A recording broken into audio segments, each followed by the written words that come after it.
It's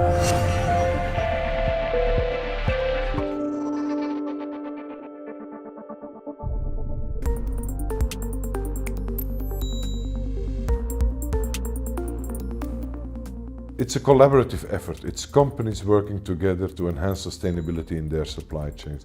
That's the first thing. It's about collaboration between, in the first place, the automotive companies towards their suppliers.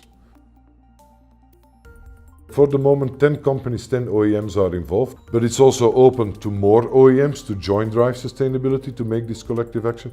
And also we are working in a structural way together with suppliers, and we are also exploring opportunities for suppliers to get even more engaged in the initiative.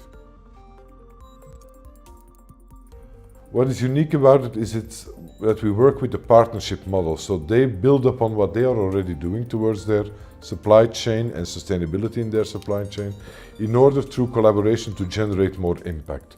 More impact in terms of how they communicate about what are the expectations from the automotive industry, how they do the due diligence, and how also they do the capacity building. Those three elements are core at Drive Sustainability.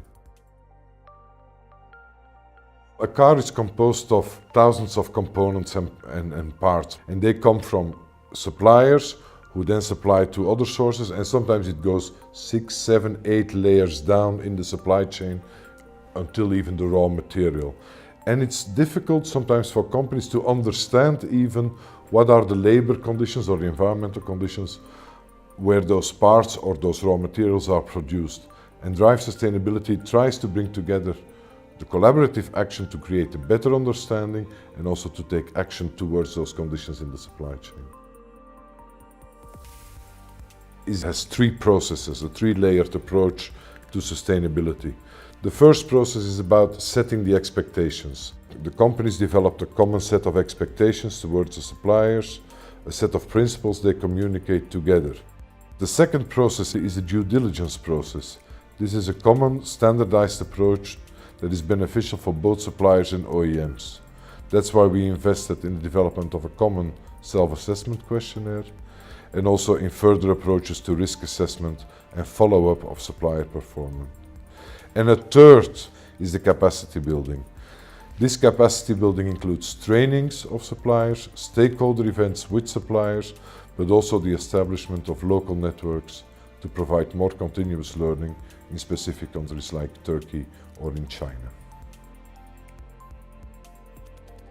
In the compliance process, Drive Sustainability developed the self-assessment questionnaire, and by now already 20,000 suppliers in more than 100 countries have filled it in. It was not only filled in, but also then the follow-up actions were taken by the OEMs, and 2,800 different improvements have been made so far, be it on social or environmental or governance issues related to the supply chain.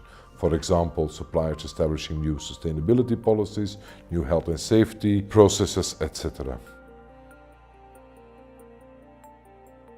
In the capacity building, first of all, more than 1,500 suppliers were trained in different countries, be it in Italy, Romania, India, China, Poland, etc., have been trained in one-day trainings.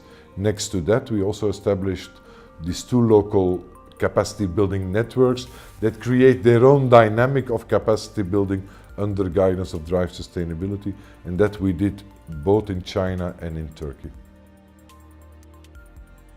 So in raw material, there are sometimes the environmental impacts of mining, but there are also the social consequences or the social issues related to child labor or forced labor, etc. Be it in, and it can be in different sectors, can be in the natural resources like rubber or wood, can be more in the mining sector. So both environmental and social issues, sometimes also governance and anti-corruption issues, play an important role and are being tackled in this initiative. So that's why Drive Sustainability wants to tackle also together the issue of raw materials. You cannot do that alone.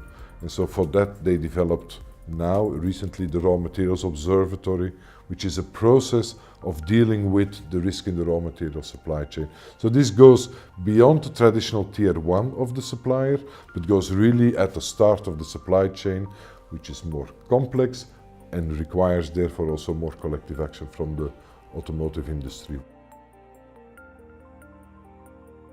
The partnership model that we put on Drive Sustainability. It's not a membership organization where you pay a membership and then you use some services. No, what we try to do is to facilitate the collective action and the collaborative action of the different OEMs that are involved. So it's very important to understand where they are, where they want to go, and to align the direction of the different OEMs in order to advance.